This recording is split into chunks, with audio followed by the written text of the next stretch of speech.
Hello, good morning and welcome. My name is Tim Pang and I'm joining this call from London from the Informa Pharma consulting team. So thank you all for giving up your time on a Tuesday afternoon to dial into this presentation concerning the problem-solving methods of US and European pharmaceutical companies. So as I present, you will be able to ask questions if you would like to ask questions. You can type these questions into the online box where you are viewing the presentation. Unfortunately, you can only type in English. And I'm joined also by my colleague. Sandy. As you all know, those of you who have worked with me, I lead a team here of very talented and hard-working consultants, of whom Sandy is one. And Sandy will be monitoring the questions that you submit during the call and summarizing those for me at the end of the call to pick the most interesting and the most frequently asked questions so that I can address those at the end of the call. So Sandy, thanks for joining. So let's get started. As I said, the title of the presentation today, Problem-Solving Methods of US and European Pharmaceutical Companies. So what I'll present here today is a series of examples of the ways in which my team, the Informa Pharma consulting team, has been helping our clients in the US and in Europe to tackle some of the problems and the difficulties that they face in their business and in their work. So we hope that by sharing these examples with you, you will get a picture of the way in which some of your competitors in Europe and the US are approaching their businesses and some of the ways in which we are helping them to solve problems that they face from day to day. So that is what we mean by the title of this presentation.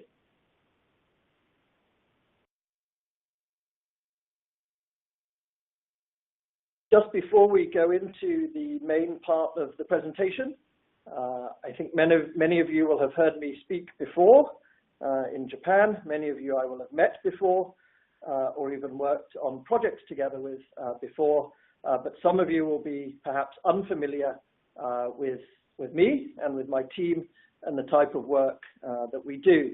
So to start with, I'm just going to share with you a couple of slides that describe the type of work that my team does with our clients. So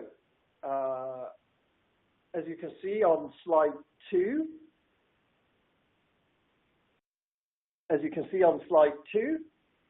Informa Pharma Consulting provides custom solutions to help clients make strategic decisions. So many of you may use the data and the news analysis sources from the Informa Pharma group. So in your work, if you use Data Monitor Healthcare, Biomed Tracker, TrialTrove, Pharma Project, Script, MedTrack, and the other Informa Pharma sources that you see illustrated on this slide, then you'll already be familiar with many of the colleagues who work in the same office and in the same Informa Pharma group that I work in. The Pharma consulting team is a little bit different in that our work is purely consulting. So instead of providing the same database or the same news or analysis service to all of our clients, we provide bespoke one-to-one consulting services on a project-by-project basis, on a client-by-client basis for those clients who would wish to use our services. So as you can see on the slide, we provide a customized approach. Of course, we make use of the very comprehensive and very high-quality data that is available within Informa Pharma, as well as data sources from other non-Informa sources. And we work together with our clients to work in a collaborative manner to solve the individual business issues and problems that those clients are facing. I go on to slide 3. Then you'll see that there are 3 core competency areas that Informa Pharma Consulting works in. And put simply, we support our clients across the whole of the pharma product life cycle. So whether you work in an earlier stage R&D role, either in a laboratory or R&D strategy type of role in clinical operations or in R&D planning, whether you work in a more commercially focused role, maybe as a brand manager or therapy area leader, or whether you work in a more strategic role, such as portfolio management or other strategic planning tasks, then we are able to provide services and projects that can help you to solve the individual business needs that you face from day to day in your work. So that's it for the introduction to Informa Pharma Consulting. As I say, we're here to help you to solve your problems and to help you to solve those difficult questions that you may face in life, as well as, of course, in your work. Slide 4 gives some examples of some of those difficult questions that from time to time you may have had to face, or perhaps when you were in school you had to face, or perhaps if you have children. If you can tell me why kira should be written in hiragana and not katakana, or why pyong should be written in hiragana instead of katakana, then I will be very grateful if you can tell me the answer to why that is. I feel very sorry for the, I guess, elementary school student who has to answer this question. And of course, some people, I guess, really enjoyed studying Kanban in school. Some people, I guess, hated it. And if you can solve the equation at the bottom of the slide, then you can have the Wi-Fi password, and I'll also be very impressed. So, of course, in school, as well as in work, for children, as well as for adults, we face all kinds of questions and all kinds of problems in our life. Some of these questions are more important than others, but what we do at Informa Pharma Consulting on slide 5 is to help you to answer those difficult questions so you can make decisions quickly and with confidence based on the best evidence available. So I cannot guarantee to solve your kokugo or kanban or even mathematics questions, but I think that me and my team, we can help you to solve some of the business questions and business problems that you face in your work. So I'm going to move on to the first example of a project that is currently ongoing with a client. This project looks at ways of assessing impacts on pharma innovation and answering the question, what really makes a difference to pharma innovation? As you know, pharmaceutical companies find it more and more difficult to be innovative, to produce new products, new drugs, new classes, new targets. They spend more and more money, but apparently with less and less returns, lower and lower return on investment for the money that they spend in R&D. So there are many questions as to what is actually impacting pharma innovation. If we can identify the things that have an impact on pharma innovation, then of course we have a chance to change the inputs so that we can improve the rate of pharma innovation. So that's what this project for one of our European clients is looking at. Now, our client in this case is a little bit unusual. So normally our client names are entirely confidential. We never reveal the names of the clients that we are working with. But in this case, we have the permission of the European Union to reveal that the European Union is a client of Informa Pharma Consulting, and we're actually currently working with them on this project. So, of course, the European Union is a government body in Europe, and as you know, government bodies need to be transparent about the way that they spend money. So you can even find on the European Union website, you can find information about the fact that Informa Pharma Consulting is currently conducting this project for the European Union. So this is publicly available information, and that is why I am sharing the information with you. Again, to emphasize, if you work with us, all of your information, including your company name, is confidential and is never shared with other clients. In this case, this is a government body, a public body, and so we are able to share this information with you. So the European Union is a very complicated organization. The part of the European Union that we are working with is called the European Commission. The European Commission is like the government committee of the European Union. There's a short description in the bottom right-hand corner of slide 7 of what the European Commission is. So in this project, we are studying one impact on innovation in the pharmaceutical sector, and the impact that we are studying for the European Commission is mergers and acquisitions. So when companies merge or buy each other. And the European Commission has asked us to perform this project, this study, to look at whether mergers and acquisitions in the pharmaceutical industry have a positive or negative impact on innovation. So it's an important project, it's a large project, and it will have perhaps impact on public policy making by the European Union in the future. So what are we doing in this project? Slide 8. We're actually performing something close to a controlled experiment, or at least a controlled observation to conduct this study.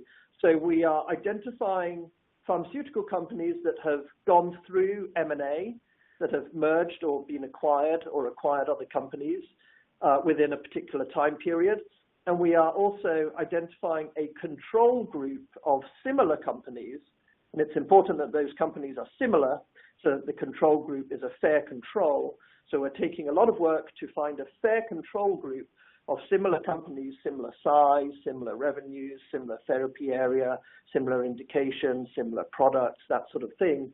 And we are comparing those two groups of companies to see what effect M&A activity has on those companies, the companies that did undergo M&A and the companies that did not undergo M&A. So what we are using as our measure of innovation is really a measure of R&D effectiveness. So if you are familiar with the literature, then you will know that there are a lot of studies that use alternative measures of innovation to try to measure the efficiency or the effectiveness of different companies or of the impacts of different events on the pharmaceutical industry. Sometimes people use patents. Patents are good, but most patents do not become drugs. Sometimes people try to measure R&D expenditure. Well, that's important, but a lot of R&D expenditure is wasted. So the measure of innovation that we are using is pipeline progress. So for all of the companies that we are studying in this project, we have collected data on innovation measured through the progress of drugs through the different phases of clinical development. So from preclinical to phase 1, from phase 1 to 2, 2 to 3, and phase 3 to approval. We're also measuring indication expansions, so that is the addition of new indications. And we are looking at all of these metrics at the therapy area and the indication level to give a very detailed picture of the number and the proportions of products as they pass through the R&D pipeline and how quickly they pass through that pipeline. And again, we're comparing a group of companies that merged with a group of companies that did not merge. If you use some of our databases, such as TrialTrove or Pharma projects, our databases of clinical trials of drugs, then you'll know where we are getting a lot of the data for this study. So we're currently analyzing the results for this project. In this case, the treatment group, let's call it the treatment group. The treatment is that the companies went through M&A. So they were acquired, or they acquired another company, or they merged with another company. And the non-treated group, we'll call it that, the group where nothing happened, are the companies that did not go through M&A. So we are comparing pipeline progress measured through the previously introduced metrics in the treated group the companies that went through M&A, with pipeline progress in the non-treated group, that is the companies that did not go through M&A, to see what effect, if any, M&A has on pipeline progression and therefore on innovation in the pharmaceutical industry. So this is, as I say, an important project. It's being conducted for the European Commission. The results will be published publicly in early 2019. We'll be happy to share those results with you. They will be a publicly available document when they are available. When we work with our other clients, of course, we can apply similar methodologies to address different issues in the pharmaceutical industry and for pharmaceutical companies. So we can look at different potential inputs. So pipeline progression, of course, is one measure of R&D innovation. We could look at R&D spending, R&D headcount, patent activity, levels of collaboration, and so forth. There are a number of different inputs that we can look at if those are of interest to different clients. And we can help to design projects for clients using this methodology that has been validated by the European Union. For example, we can help our clients to identify M&A targets based on their individual R&D efficiency, either at the company level or the therapy area level or at the indication level. We can help our clients to select partners with specific strengths, in particular therapy areas, indications, or types of drug development. And of course, we can help our clients to plan for their future innovation strategy, to rationalize their R&D resources, and to benchmark against competition. So that's the first example. There's not a drug company, of course, but the European Union, but an example of one of the ways that we're helping our clients to solve their problems and answer their questions in their day-to-day work. So the next example, slide 12, is the use of machine reading to generate insights from large bodies of literature. So some of you will be familiar with machine reading, some of you will not. Machine reading is essentially using a computer to read or to review large amounts of information or literature. So we are using a machine reading tool developed within the Informa Pharma consulting team to discover new insights by analyzing large volumes of scientific literature very quickly. So many of you will be scientists, many of you will have conducted literature reviews either in your studies or even at work, and you will be aware that this takes a great deal of time. The amount of literature is expanding exponentially, and no single person or even team of people can really hope to review that literature within a limited amount of time and without certain bias or certain mistakes in the literature review. So what we suggest and how we have been helping clients here in Europe and the US and also in Japan is to use a machine reading tool to discover new insights from large bodies of literature and large bodies of information. So a traditional literature review may give you some directions, some hints, some points that you want to follow up in your research, but it's unlikely to give you hard quantitative data that a machine reading insight generating tool can produce. So we use our machine reading tool to generate quantitative data that shows the relationships between diseases, biological targets, mechanisms of action, and genes in the field of interest, typically a therapy area or a series of diseases. So to give you just a small idea of how this worked practically, we use the Informa Pharma Consulting machine reading tool to analyze which diseases, for example, are most commonly associated with particular search terms in the literature. So your search term, for example, may be a hypothesis or a biological target or a particular mechanism or a way that you think the body works or a drug may work. And you're interested in discovering in the literature if this hypothesis has any relationship to a particular disease. You're probably quite familiar with this type of work. You may have some interesting findings in the laboratory or from your R&D staff, but it's unclear which indication would be the most relevant for this new finding or this new hypothesis. So we can use the machine reading tool to identify which diseases are most commonly associated with your hypothesis in the literature. We can do the same to look at biological targets. And of course, then we can look at the relationship between biological targets and individual diseases, again, within a certain body of literature, again, for mechanisms of action, and again, for specific genes or gene targets. So we can look at how all of these elements interact in the literature to give an idea of the relationships between diseases, between biological targets, between mechanisms of action, and between genes to help you to discover new insights and new research directions for your R&D activities. So we feed the published literature into the machine reading tool.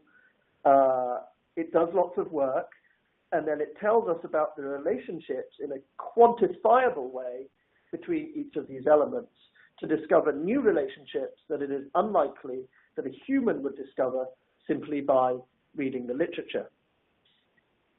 So as it says on slide 16, we can look at which targets, for example, which biological targets positively interact, so upregulate or activate or agonize a particular molecule, which targets negatively interact, so downregulate or deactivate or antagonize a particular molecule in, and we can look at this for any given search terms within a particular disease. So instead of simply saying that a particular target or a particular mechanism is related to a particular disease, our machine reading tool, by using some syntactical awareness, can analyze the direction of the relationship between, for example, the target and the disease. In other words, whether up or down regulation, whether agonizing or antagonizing will produce a particular effect in the disease. So the results from these sorts of projects have been very warmly welcomed by our clients. Our clients often use these results to help them when they have a blockage, when they have a problem in the pipeline, when they have a stalled or blocked pipeline where they have a good hypothesis, they maybe identified a target, but they're not sure how to apply this hypothesis, this target, this mechanism, this new research to a particular disease, or which disease to apply it to. Or they're not sure which potential diseases, in addition to the existing disease that they're studying, they could also apply their research to. So they could use the results of this work to uncover new research themes. They can avoid bias, because if a human performs similar work, a human is probably biased. The machine has no bias. They can use the results to focus resources on top priorities in R&D, and they can use the results to repurpose or to redirect the research that they're conducting. So they may have found problems in addressing a particular disease state by focusing on a particular target, but it may well be that the same hypothesis or the same target is valid if applied to another disease. So we can help clients to repurpose or to redirect their research, and therefore to improve the return on investment in what they do.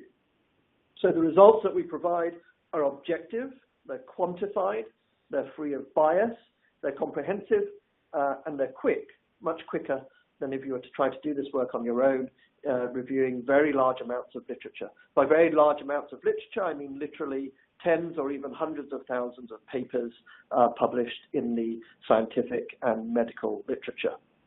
So I'm going to move on to the final example of one of the ways that we have been helping our clients in Europe and in the US, and also in Japan, to solve some of the problems that they face in their work. So far we've looked at issues such as what impacts on innovation, what makes a difference in R&D. We've looked at ways of repurposing research or of discovering new insights in the area of R&D and in the area of research.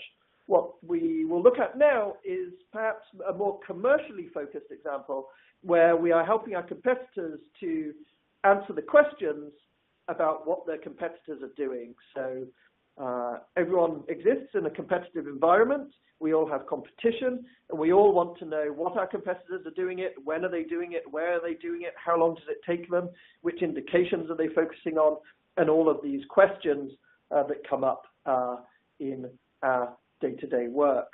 So we are helping our clients to answer those questions, and we're helping them to answer those questions in a quicker and a smarter way than has been possible until now. So many of you will subscribe to the databases and the news and analysis sources provided by Informa Pharma and the colleagues in the different teams here at Informa Pharma. So you may use Pharma Projects, you may use Trial Trove or MedTrack or Biomed Tracker or Strategic Transactions or Data Monitor Healthcare or any of the other databases and analysis services that we provide. But you may know that while those databases are very comprehensive, the data contained in them are very high quality, it's often very hard to analyze the results of your searches, to draw conclusions and to make presentations about what the data in those databases actually means. So you could spend a lot of time performing a very detailed search in Pharma Projects, and you could export an Excel sheet with all of the drugs or all of the companies that you are interested in as your competitors, but you might then need to spend another 2 or 3 days or maybe even a week analyzing 100 or 200 or 1,000 rows of data in Excel to see what really matters, to see where your competitors are, what they're doing, and what impact they will have on your business. If you're using more than one of our databases, then your problem is doubled. If you take an export into Excel from Pharma Projects or another database and an export into Excel from Trial Trove or another database, then you have double the problem, because now you have 2 Excel spreadsheets. You need to match them, you need to deduplicate them, you need to analyze the data together somehow to associate the trials with the drugs and the drugs with the trials with the companies and the companies with the drugs, to try to understand what is the competitive environment that you are facing. So that's kind of a drag. It's really a pain to have to do that work, and we know that a lot of our clients spend too much time trying to process data in that way. So what we can do is take that pain away from you. So very simply speaking, and I'll give you a number of examples, but very simply speaking, tell us what analysis you want to do and what outputs you need from our databases. So if you tell me I need to follow these 5 drugs, I need to do it once a month, I need to know what new clinical trials started, I need to know the latest phase of clinical development, and I need to know any regulatory filings made by these companies, then we will produce a customized, bespoke tool or dashboard that will do that work for you. You don't have to spend your time going through Excel spreadsheets to try to understand the data that comes from our databases, because we will do that for you, and we will do it automatically. So the rest of the slides in this example, and indeed in this presentation, simply give you examples of what we have done for clients both in Europe and the US and also in Japan. So we will build you a dashboard or a tool that allows you to perform the analysis that you want and produce the outputs that you need using data from Informa, or even perhaps using your internal data or data from other sources. And it's important to note that we will allow you, and these tools and these dashboards will allow you to integrate the data in the way that you want. So no more looking at separate spreadsheets from Pharma Projects, from MedTrack, from Trial Trove, and trying to make sense of the data that comes from those spreadsheets.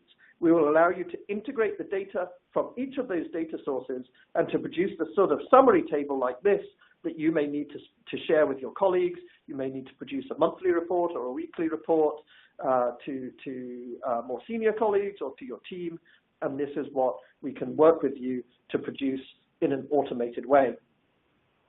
And the other slides show lots of examples of exactly that. So you can see these are black and pink and gray. If you like black and pink and gray, we can make it black and pink and gray. It really doesn't matter. Slide 23, I think, is more attractive. Slide 23, I guess, is blue and orange, maybe, gray and orange. A lot of our clients spend a lot of time making this type of chart, showing the estimated approval times in a particular country for a particular set of competitors. We can do this for you, and we can do it automatically, so you don't have to waste your time with Excel. If you want something like this on slide 24, we can build something like this for you. This will change very boring tables and Excel spreadsheets into something that you can understand and anyone can understand, even senior management can understand, by looking simply at the pictures and the graphs to understand the competitive situation. If you prefer slide 25, then we can build a tool or a dashboard that will make the output that is shown on slide 25 or a similar output if that's what you want. So we see here another Gantt chart showing progress of a number of drugs in different classes in a particular competitor set in different phases, progress towards approval and through the clinical pipeline. I'm going to carry on like this. Slide 26, we go back to pictures.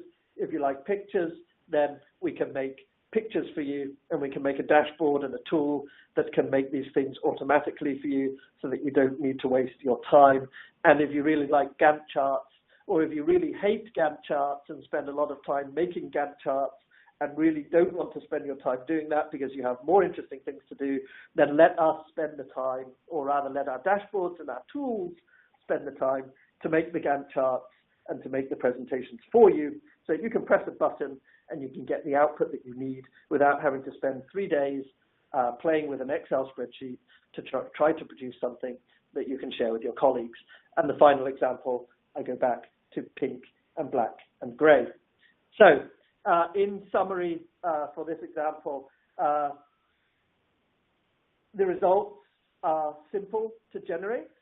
They are drawn from Informa databases. We can also look at other external data sources if you want us to include the data from those data sources. They're time-saving and they're easy to share with your colleagues. You can analyze data from different databases together, for example, from Pharma projects, our database of drugs in development, with TrialTrove, our database of clinical trials. You can visualize the data any way you want. So you can make it visually appealing and easy to understand instead of looking at a very detailed table or something that's not easy to understand. We can automate the data analysis for you so that you don't have to do this manually. You can stop wasting time with spreadsheets. You can do more, waste less time, and understand more with the customized tools and dashboards that we can work on with you, that we can create for you, for your individual data analysis needs, for your individual competitive intelligence needs, so that you can do something more interesting and get on with your jobs. So in summary, we have been helping our clients in Europe and in the US, and of course in Japan, to answer difficult questions so that you can make the best decisions possible, quickly and with confidence, based on the best evidence available. So that brings me to the end of my presentation. Slide 31 is my favorite. I think this is the best slide in the whole presentation. I guess in this case, the consultant is Lucy, so that's me. And of course, you can feel free to ask me anything, just as long as you don't ask me about kokugo, kanbun, or mathematical formulas. Any other topics are welcome, and I'll be happy to take your questions in the remaining time. So, thank you very much. And Sandy, you've been monitoring the questions. So, what do we have? Okay. So, this is Sandy. I'm also from Informa Pharma consulting team, and we have been collecting questions from the audience, and so thank you for submitting them. So, I have picked top 3 questions from each of the case study that team has shared. So, I'll start with the first one. So, there's audience very interested in the European Union project that you have been working on. that seems very new to him, and he's interested in your experience working that kind of large project. Is it very different from other projects you have been working on? Could you share your experience? Thanks, Sandy, and thanks to the listener who submitted this question. So it's certainly been a very interesting project. It's certainly also a very high-profile project. As I say, it is publicly available information that we are working with the European Union on this project. And a lot of pharma companies in Europe and the US are waiting for the results of this project, and the results will actually be published, as I said, publicly in early 2019. So these results are very, very important to the pharmaceutical industry in Europe and the US and also globally, because the results will help the European Union to consider competition policy in the pharma industry. Of course, the European Union has a role in deciding whether or not to allow mergers and acquisitions in the pharmaceutical industry and other industries. So the results of this study will actually help the European Union to consider its competition policy in this area. So it's a very important project, not just for us, but for the European Union and for the pharmaceutical industry. So it's great that I've had the chance to work with Sandy and other members of the team on this large project that will have a very important effect for all of us working in the industry. Working with the government is always very interesting. They're kind of to work with, which is kind of interesting, but that's fine. It's always good to work with a different type of client and to have a different perspective, and we're actually enjoying working with them and getting on very well with them. So it's really been a very interesting project to work on. What else do we have, Sandy? Thank you, Tim. So I'll move on to the next section where you talk about the machine reading. So there's an audience that mentioned that it sounds really interesting, and but he hasn't been involved in this before, and he usually spends a lot of time reading all the literature that's related to his topic. So he's curious what kind of timeline he would be expecting if they go on this project. Would it take a lot of time? It's actually pretty quick. I think compared to doing this yourself, or even in a team of people, this is pretty quick. So it probably takes us about 6 to 8 weeks. It depends on the volume of literature and the sophistication of the analysis that we are conducting. But I think that's actually pretty quick when you think about the volume of literature that we're actually analyzing in this type of project. So as I said, this is at least tens of thousands of pieces of literature, sometimes even hundreds of thousands. So it's pretty quick when you think about all of the information that is being analyzed. And that's really the advantage, I think, of machine reading. The machine, of course, is very efficient. It doesn't get sick. It doesn't need to drink a cup of coffee. It doesn't even need to sleep. So it's very efficient. It's very quick. And it can identify the connections between different biological targets and diseases and genes and so on. And it can identify a lot of connections that probably a human being would not really be able to identify, even if he spent months or years reading the literature. So it's a pretty quick and a pretty good value type of project. And we have a lot of clients who have been using these to guide their R&D efforts in various indications and in various therapy areas. Thank you, Tim. We actually have increasing question about the machine reading project. Okay. So there's another audience asking, could you explain more detail about the steps within the machine reading project in terms of how to prevent bias or prevent screening expectation from the client? Yeah, no, that's a great question. So I think the first step to success in this type of project is to make sure that there is no bias in the body of literature that is studied. So the first step is to work closely with the client to understand the specific area that they are interested in that usually relates to a biological hypothesis or other research hypothesis, and then to identify the keywords that are most relevant to this hypothesis or to this area. And then we use those keywords to identify the body of literature that will be used, that will be analyzed in the project. So that's the first step. To some degree, we can avoid bias simply by analyzing a very large body of literature. So if we are analyzing hundreds of thousands, or in some of these projects, even millions of pieces of literature, then the chance of bias within that very large analysis is significantly reduced compared to if you just pick a small number of papers or a small number of pieces of literature. So we can reduce bias in that way. I think the other way that we reduce bias is simply the fact that the machine is doing the reading. So the machine never did a PhD. The machine never did his own research. The machine never had his own favorite research paper or his favorite lab that he worked in. So he has no bias towards a particular area, and the machine will look on an entirely unbiased and quantitative level at the entire body of literature to draw out, based on the frequency with which certain terms occur and the relationship between those terms. As I mentioned, we use syntactical analysis to analyze not just the number of times that a term occurs, but also the sentence in which those terms occur to discover if something is being up or down regulated, agonized or antagonized. And the machine will do that systematically in a quantifiable way with no bias included. So those are a couple of the steps that we use to avoid bias and to select the correct body of literature. Of course, if there are further questions, either now or by email or by follow-up through my colleagues in the Tokyo office, then I'd be happy to discuss in more detail at a later date. Thank you, Tim. And now we're going to move on to the last session where you talk about the dashboard. We actually just received a question about this.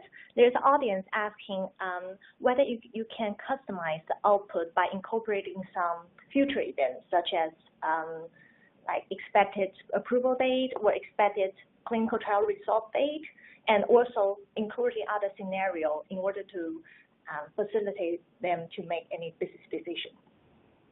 Thank you, Sandy, and thank you for the question. The answer is yes, yes, yes, and yes. We can do all of those things. So these tools would be very boring and kind of pointless if they were entirely historical. What happened in the past is quite easy to discover, and you can find that out for yourselves, and you probably don't need one of these tools. These tools are really powerful because they help our clients to predict or to look into or to estimate the future.